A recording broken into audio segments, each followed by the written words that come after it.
Uma coisa também que tu deve ensinar isso, imagino, é saber o homem aceitar o fora, né? Claro. É não achar que aquilo ali acabou a vida dele porque ele levou um fora da mulher. Recentemente eu fiz um conteúdo, eu fiz 3 lives sobre timidez, medo de rejeição e estratégias de socialização. Foram 3 lives. A primeira sobre o que é timidez, por que ela existe, como você pode diminuir a sua timidez através de exercícios, através de mentalidades, enfim. A segunda live foi sobre como vencer o medo da rejeição. Porque aí para isso, como eu te falei, né, no começo aqui da nossa conversa, eu tô sempre estudando. Eu li um livro chamado Sem Medo da Rejeição, do Jia Jiang. Cara, a história dele é fantástica. É um cara que se colocou na mais pura rejeição durante 100 dias seguidos, justamente para ele se dessensibilizar e perder o medo da rejeição, porque ele percebeu que a rejeição estava arruinando a vida dele, assim, ele estava perdendo inúmeras oportunidades porque ele sempre tinha medo da rejeição. Uhum. E ele procurou conhecimento sobre isso, não encontrou, e ele decidiu se colocar numa posição de ser rejeitado dia após dia, durante 100 dias seguidos, pedindo coisas absurdas para as pessoas, justamente para ele perder o medo de ser rejeitado. E nesse processo todo ele descobriu que ele, mesmo pedindo coisas absurdas para as pessoas, ele às vezes conseguia essas coisas absurdas. Então eu lembro que a primeira experiência que ele fez, ele pediu $100 emprestado para um cara do trabalho dele, um segurança do trabalho dele. O cara falou não e ele virou as costas e foi embora. Mas daí o cara perguntou: ei, mas por que você quer? E ele foi embora. E aí em casa, ele estava gravando tudo isso, ele documentou isso tudo, tem um canal no YouTube com essas 100 rejeições. E aí ele percebeu que o cara tinha perguntado por quê. Ou seja, se ele tivesse ficado lá, não virado as costas e ido embora com medo, ele poderia argumentar com o cara e convencer o cara a emprestar R$100 para ele. Uhum. A segunda vez ele foi num atendente de um fast food e pediu refill do sanduíche. Ao invés do refill da Coca, ele pediu: eu gostaria de um refill do hambúrguer que eu acabei de comer. Aí ele falou: não, nós não temos isso. Daí ele, em vez de virar as costas e ir embora... famoso repeteco. Ao invés de virar as costas e ir embora, ele pegou e falou assim: mas você devia levar essa sugestão pro seu gerente. Daí o cara: bem pensado, vou pensar no seu caso. Aí ele já conseguiu argumentar um pouco, né? E a terceira vez que ele foi numa loja de donuts, levar donuts de sobremesa para depois do jantar que ele ia ter com a esposa dele. E ele chegou para atendente de uma fábrica de donuts lá, de uma loja de donuts, e ele falou, e era época de Olimpíadas, ele disse que ele queria os donuts interligados como os anéis olímpicos. E ele falou assim: ninguém vai querer fazer isso para mim. Aí a atendente da loja falou assim: estranho, o senhor quer isso para quando? Daí ele: opa, nunca cheguei nessa parte. Pode ser daqui a 15 minutos. Aí ela assim: tá bom, vou ver o que eu consigo. E ela voltou com os donuts interligados entre anéis olímpicos. Aí, e ele começou a entender que, por mais absurdo que era os pedidos dele, às vezes ele conseguia.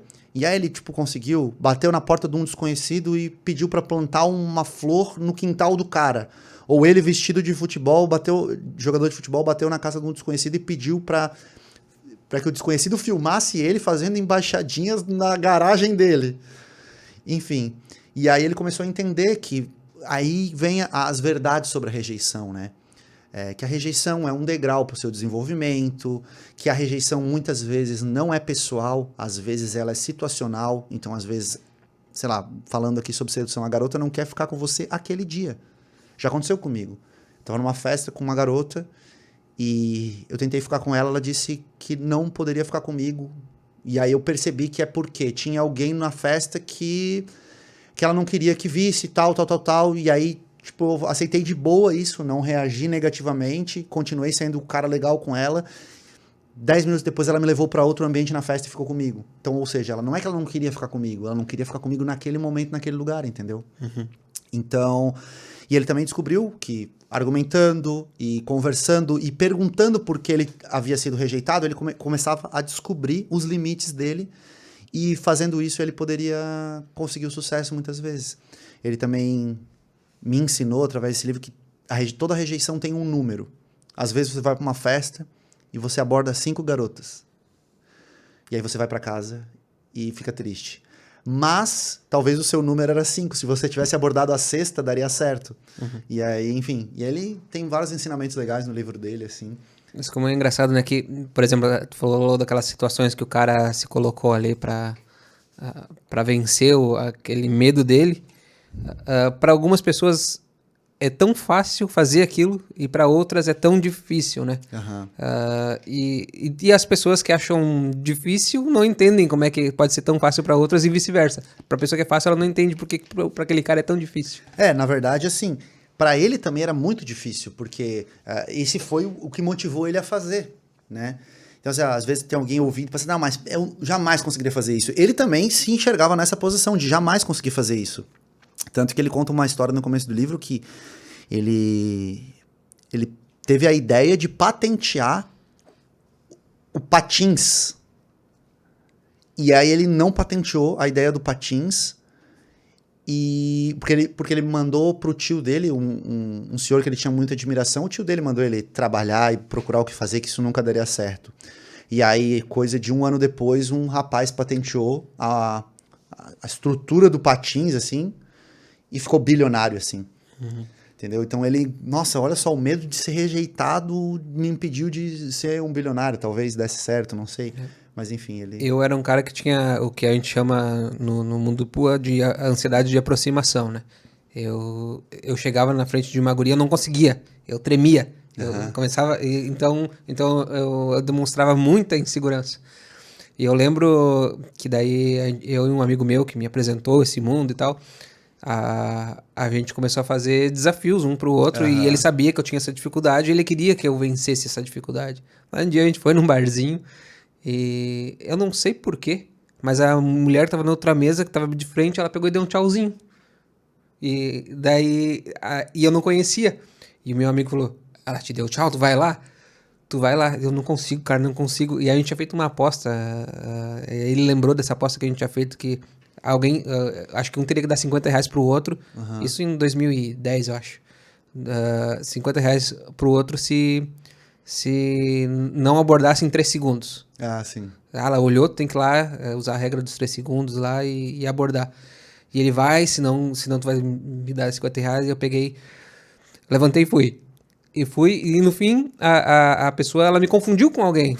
Mas sabe, eu me coloquei nessas situações também. Entendi. De tentar vencer o medo, né? E sabe o que é engraçado? É que assim, ó, muitas vezes o nosso cérebro, ele nos sabota. Porque antes, o que é a ansiedade da aproximação? É você ficar ansioso antes de algo acontecer. A ansiedade é isso, né? É a sua preocupação com o futuro.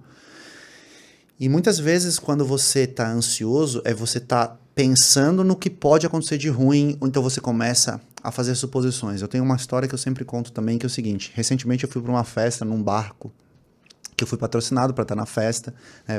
Todo mundo, não sei se todo mundo tá assistindo, sabe, mas eu sou casado. E eu fui patrocinado para estar numa festa, que era aniversário de um influenciador, para estar divulgando um aplicativo, e nessa festa tinha muitas mulheres e tal. E a minha esposa foi junto nessa festa. Só que eu tava lá para divulgar o aplicativo, então eu tinha que conversar com todo mundo, homens e mulheres e tal. E aí, nessa festa, eu fui com o propósito de conhecer todas as pessoas do barco. Porque, assim, como eu sou casado, eu não pratico mais a sedução, a não ser com a minha esposa, claro, mas eu não pratico mais sedução com as outras pessoas, assim, tal, com as outras mulheres, nas festas e tal. Então, nessa oportunidade, eu já teria que conversar lá, aí eu aproveitei para testar as abordagens que eu ensino e tal, e fui com abordagens bem bacanas, assim. E em determinado momento, eu já tinha conversado com algumas garotas, eu vi uma garota. E eu fiquei um pouco inseguro, porque ela parecia ser a garota mais popular do barco, digamos assim. E tu já estudou PUA, sabe? Muitas vezes a gente fica mais ansioso ainda quando a garota demonstra um status social maior, porque a opinião dela importa muito. Se você mandar mal e ela falar pra todo mundo, você fica queimado naquele grupo. Então, por um momento, eu falei assim, putz, acho que eu não sei se eu vou falar com aquela garota, se eu vou, não vou. Só que, poxa, eu sou experiente nisso, né? Então, eu soube driblar esse meu pensamento, sabe? Que eu sabia que era um pensamento sabotador, que era algo que não fazia parte da realidade, que era apenas uma uma suposição da minha mente sobre o que iria acontecer se eu mandasse mal. E aí eu fui conversar com ela. E por incrível que pareça, foi a garota mais legal que eu conheci no barco naquele dia, porque ela me apresentou um monte de gente, ela foi super receptiva, super gente boa. E o Jia Jiang, que é o autor do livro, ele fala isso. Muitas vezes ele era rejeitado e ele pensava na cabeça dele, poxa, por que será que eu fui rejeitado? E aí ele perguntava pra pessoa, a pessoa dava outro motivo nada a ver. Então, às vezes, você acha que vai ser rejeitado por causa de um motivo, às vezes, eu sou feio, eu sou alto, eu sou isso, aquilo, eu sou magro, não sou pobre. E aí, na verdade, a rejeição vem por outra situação que não tem nada a ver com isso que você acha, sabe?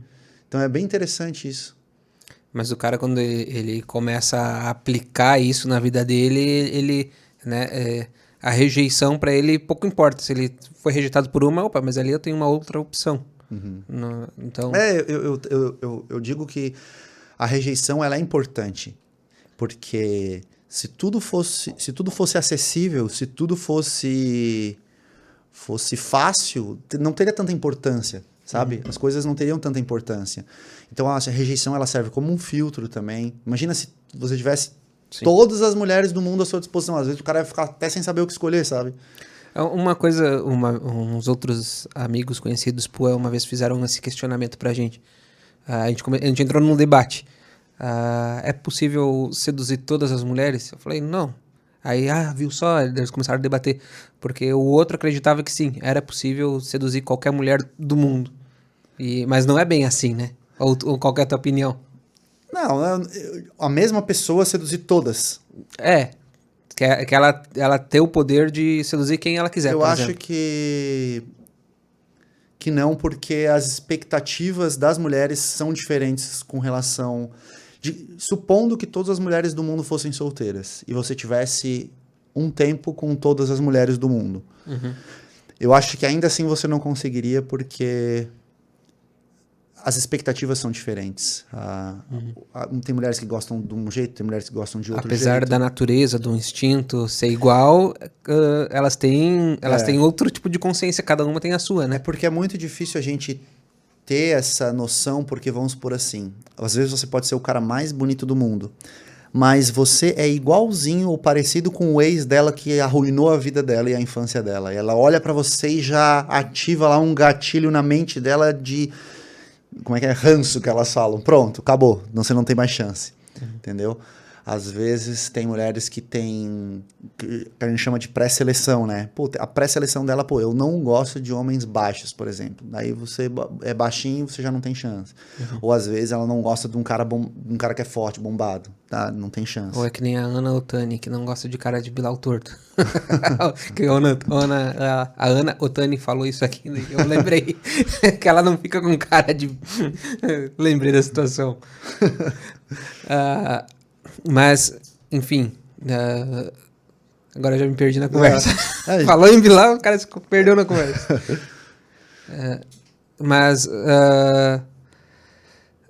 Enfim, me perdi. Ficamos... Não, mas a gente tava falando sobre um homem poder conquistar todas as mulheres, né? Sim.